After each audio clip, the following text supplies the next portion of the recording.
இரவு நேரம் வந்துவிட்டது. நீங்கள் ஒரு நீண்ட நாளை கடந்து இப்போது மெதுவாக ஓய்வெடுக்க தயாராக இருக்கிறீர்கள்.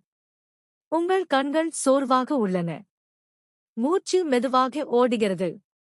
இப்போது உங்கள் மனதையும் உடலையும் அமைதிக்கு கொண்டு செல்ல ஒரு சிறிய பட் ஆழமான கதையை பகிரப் போகிறேன்.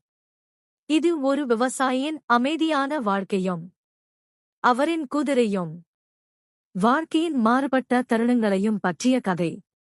நம்மை சிந்திக்க வைக்கும், நிதானமாக மனதைத் தொடும் ஒரு கதை. இப்போது உங்கள் உள்ளத்தைத் திறந்து அமைதியாக கேளுங்கள்.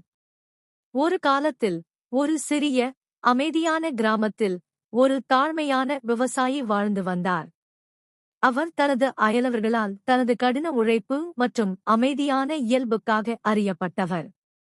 அவரது பண்ணை சிறியது, மேலும் வயல்களை உழுவது முதல் கனமான சுமைகளைச் சுமப்பதுவரை அவரது அன்றாட வேலைகள் அனைத்திற்கும் அவருக்கு ஒரு குதிரை மட்டுமே இருந்தது. அவருக்கு அதிகம் இல்லை என்றாலும் விவசாயி தனது வாழ்க்கையில் திருப்தி அடைந்திருந்தார். ஒரு நாள் அவரது குதிரை ஓடிவிட்டது. விவசாயி தனது கொட்டகை காலியாக இருப்பதையும் குதிரை காணாமல் போயிருப்பதையும் கண்டார். அவரது அயலவர்கள் செய்தியை கேட்டு அவரது வீட்டுக்கு விரைந்து வந்து தங்கள் இரங்கலை தெரிவித்தனர். என்ன ஒரு பயங்கரமான துரதிர்ஷ்டம், அவர்கள் கூறினர். உங்கள் குதிரை இல்லாமல் நீங்கள் எப்படி சமாளிப்பீர்கள்? இது ஒரு துரதிர்ஷ்டமாக இருக்க வேண்டும். விவசாயி, இருப்பினும், அமைதியாக இருந்தார். அவர் தனது அயலவர்களை பார்த்து வெறுமனே, ஒருவேளை, என்றார். அயலவர்கள் அவரது பதிலால் குழப்பமடைந்தனர். எவ்வளவு மோசமான அதிர்ஷ்டத்திற்கு அவர் எப்படி இவ்வளவு அலட்சியமாக இருக்க முடியும்? அவர்கள் தலையை அசைத்து தங்கள் வீடுகளுக்கு திரும்பினர். விவசாயி தனது இழப்பை பற்றி மறிக்கிறார் என்று நம்பினர். சில நாட்களுக்குப் பிறகு அனைவருக்கும் ஆச்சரியமாக குதிரை திரும்பி வந்தது. ஆனால் அது தனியாக திரும்பவில்லை. அது மலைகளிலிருந்து ஒரு குழு காட்டு குதிரைகளை அழைத்து வந்தது. இப்போது விவசாயிக்கு ஒரு குதிரை மட்டுமல்ல, பல குதிரைகள் இருந்தன. அயலவர்கள் செய்தியைக் கேட்டு மீண்டும் விவசாயியின் வீட்டிற்கு விரைந்தனர். இந்த முறை அவர்கள் உற்சாகத்தால் நிரம்பியிருந்தனர். என்ன ஒரு அற்புதம், அவர்கள் ஆச்சரியப்பட்டனர். இப்போது உங்களுக்கு நிறைய குதிரைகள் இருக்கின்றன. என்ன ஒரு நம்ப முடியாத அதிர்ஷ்டம். விவசாயி மீண்டும் தனது அயலவர்களைப் பார்த்து அமைதியாக சிரித்து, ஒருவேளை, என்றார். மீண்டும் ஒருமுறை அயலவர்கள் குழப்பமடைந்தனர். நிச்சயமாக இது ஒரு நல்ல அதிர்ஷ்டம். ஆனால் விவசாயி முன்பு இருந்ததைப் போலவே அலட்சியமாக தோன்றினார். அவர் தனது புதிதாக கிடைத்த செல்வத்தைப் பற்றி ஏன் அதிகம் உற்சாகமாக தெரியவில்லை என்று அவர்கள் ஆச்சரியப்பட்டனர்.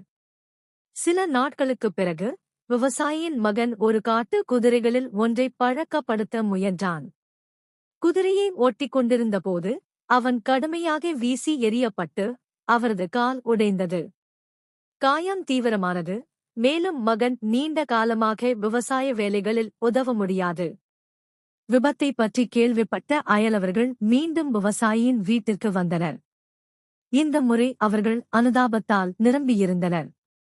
என்ன ஒரு கெட்ட அதிர்ஷ்டம், அவர்கள் கூறினர். உங்கள் மகனுக்கு கால் உடைந்துவிட்டது. இப்போது அவன் உங்களுக்கு உதவ முடியாது. இது உண்மையிலேயே துரதிர்ஷ்டவசமானது. முன்பைப் போலவே விவசாயி தனது வழக்கமான அமைதியுடன் பதிலளித்தார். ஒருவேளை, என்றார். அயலவர்கள் இப்போது விவசாயியால் முற்றிலும் குழப்பமடைந்தனர். ஒவ்வொரு முறையும் ஒரு குறிப்பிடத்தக்க நிகழ்வு நடந்தாலும், அது நல்லதாகவோ அல்லது கெட்டதாகவோ தோன்றினாலும், அவர் அதே அலட்சியமான பதிலை கொடுத்தார். அவர் தனது வாழ்க்கையில் நடந்த நிகழ்வுகளுக்கு ஏன் மிகவும் வலுவாக எதிர்வினையாற்றவில்லை என்று அவர்களால் புரிந்து கொள்ள முடியவில்லை.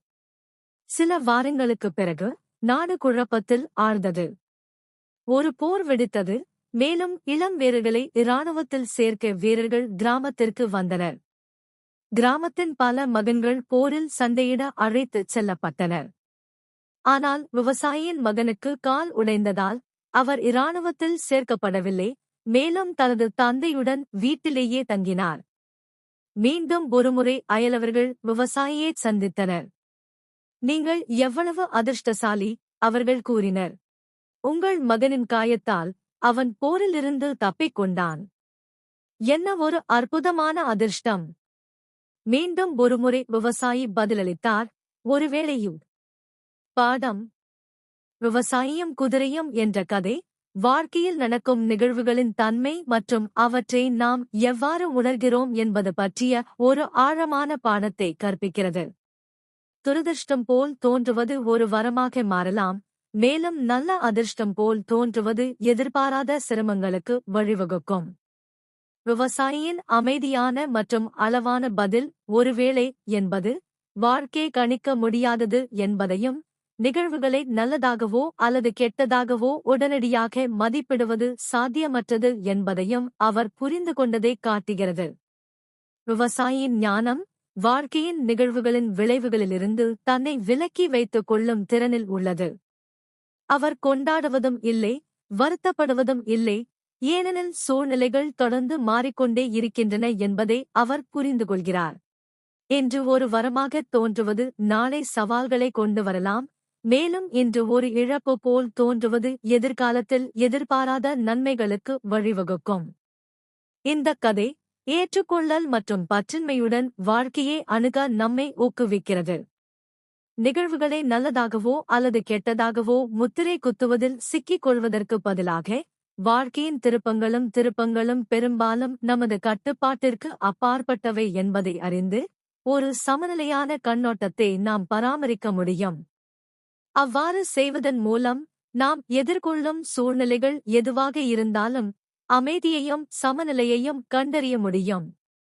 முடிவில், இந்த கதை எதிர்காலம் நிச்சயமற்றது என்பதையும், எந்த ஒரு நிகழ்வின் முழு தாக்கத்தையும் காலம் மட்டுமே வெளிப்படுத்தும் என்பதையும் நமக்கு நினைவூட்டுகிறது.